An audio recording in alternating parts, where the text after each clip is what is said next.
금 한 돈, 돌반지 하나가 100만 원이 되는 날 정말 올 수 있을까요? 금은 땅에서 자연적으로 희소하게 존재하는 금속이었고 아무나 만들어낼 수 없었습니다. 시간이 지나도 녹슬지 않고 부식되지 않으며 형태가 변하지 않는 특성을 가졌습니다. 그래서 고대인들은 금을 신의 금속, 영혼의 상징으로 여겼습니다. 이집트 파라오의 무덤과 왕관, 메소포타미아의 보물과 제례 도구에 금이 사용됐습니다. 금은 곧 권력의 상징이자 신뢰의 기준이었습니다. 전쟁이 나도왕조가 무너져도 금의 가치는 사라지지 않았습니다. 종이 화폐가 없던 시대의 금은 국경을 넘는 공통의 화폐였고 절대적인 교환 수단이었습니다. 그래서 인류는 수천 년 동안 금으로 불을 저장했고 위기의 순간마다 금으로 돌아왔습니다. 이 흐름은 지금도 변하지 않았습니다. 불과 몇 년 전까지만 해도 상상하기 어려운 이야기였습니다. 그런데 지금 금값의 움직임을 보면 이 질문을 가볍게 넘길 수가 없어 보입니다. 왜냐하면 지금의 금값은 단순한 상승이 아니라 금융 시스템 전체에 이상 신호를 보여주고 있기 때문입니다. 더 흥미로운 건 같은 시기에 비트코인은 정반대의 길을 가고 있다는 점입니다. 하나는 역사적 최고점 바로 아래에서 조용히 버티고 있고 다른 하나는 최고점 대비 30%나 빠진 채 헤매고 있습니다. 이건 단순한 가격 차이가 아닙니다. 지금의 금값과 비트코인 가격은 미국 금융시장의 속사정을 그대로 비추는 거울입니다. 이 신호를 제대로 읽는다면 주식시장은 물론이고 채권, 환율, 그리고 앞으로의 경제 방향까지 한 번에 꿰뚫어 볼 수 있습니다. 그래서 오늘은 왜 금은 버티고 비트코인은 무너졌는지, 그리고 이 흐름이 금값 전망에 어떤 의미를 가지는지 차근차근 살펴보겠습니다. 먼저 지금 상황부터 정리해보죠. 금값은 올해 10월 사상 최고가였던 온스당 4,381달러에서 현재 4,342달러 수준입니다. 고점 대비 하락폭은 불과 0.89%, 거의 최고점 근처에서 움직이고 있다고 봐도 무방합니다. 반면 비트코인은 다릅니다. 역사적 최고가였던 12만 6천 달러에서 현재는 8만 7천에서 8만 8천 달러, 무려 30% 하락한 상태입니다. 과거에는 금과 비트코인이 함께 올랐습니다. 둘 다 달러를 대신하는 자산이라는 공통점이 있었기 때문입니다. 이야기는 2008년으로 돌아갑니다. 글로벌 금융위기 이후 미 연준은 전례 없는 속도로 돈을 찍어냈습니다. 2020년 팬데믹 때는 그 속도가 더 빨라졌습니다. 연준 자산은 2007년 8,800억 달러에서 2025년 5조 5천억 달러로 불어났습니다. 18년 만에 무려 7배입니다.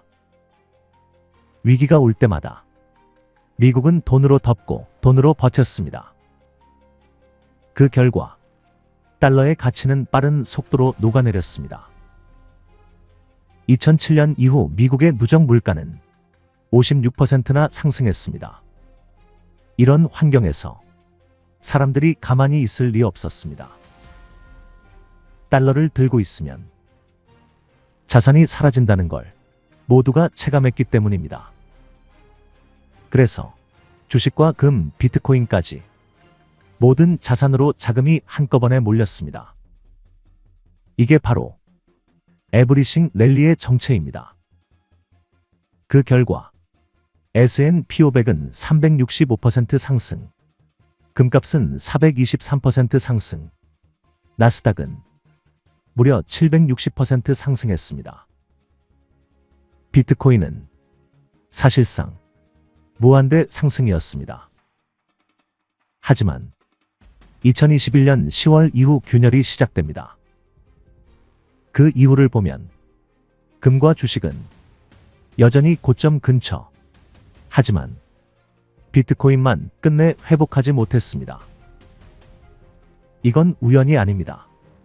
비트코인은 최근 5년 동안 제도권 편입이라는 강력한 프리미엄을 받아왔습니다. ETF 승인, 기관 자금 유입, 정책적 지원, 특히 트럼프 행정부 시기 비트코인은 사실상 공식적으로 키워졌습니다. 미국은 앞으로도 돈을 찍어야 합니다. 그런데 달러만 찍으면 금이 폭등하며 기축통화 지위가 위협받습니다. 그래서 비트코인이라는 출구를 만든 겁니다. 하지만 비트코인이 너무 커지면 그 자체가 위험이 됩니다. 그래서 지금은 속도 조절에 들어간 상태입니다. 여기서부터 금과 비트코인의 운명이 갈립니다. 비트코인은 단기 자금에 의존하는 자산입니다. 단기 금융시장, 캐리 트레이드, 레버리지에 매우 민감합니다. 그런데 제닛 옐런 미 재무장관은 국채 발행 구조를 완전히 바꿨습니다. 단기 국채를 대량으로 발행하며 단기 금융시장의 자금을 흡수했습니다. 그 결과 달러 품귀, 신용경색, 비트코인 급락이 나타났습니다. 반면 금은 중장기 자산입니다. 장기 금리에 더 민감합니다. 장기채 발행이 줄어들며 금리는 상대적으로 안정됐고 금값은 버텼습니다. 앞으로 금의 최대 변수는 장기 국채 금리입니다.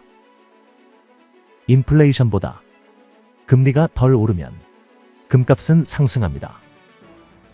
하지만 장기채 시장에서 신용 경색이 발생하면 금 역시 압박을 받을 수 있습니다. 그럼에도 중장기 구조는 금에 유리합니다. 골드만삭스는 금값이 온스당 4,900달러에 이를 수 있다고 전망했습니다. 중앙은행의 금 매입 확대, 그리고 미 연준의 금리 인하 사이클이 그 이유입니다.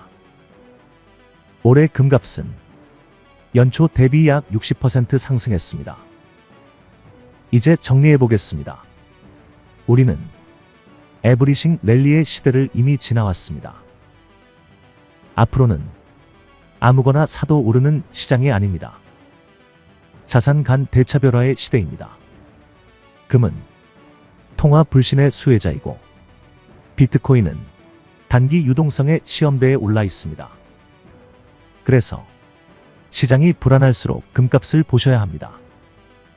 금은 항상 위기의 그림자를 가장 먼저 비춥니다. 금 한 돈, 돌반지 하나가 100만 원이 되는 날, 그 가능성은 이미 조용히 열리고 있습니다. 시청해 주셔서 감사합니다.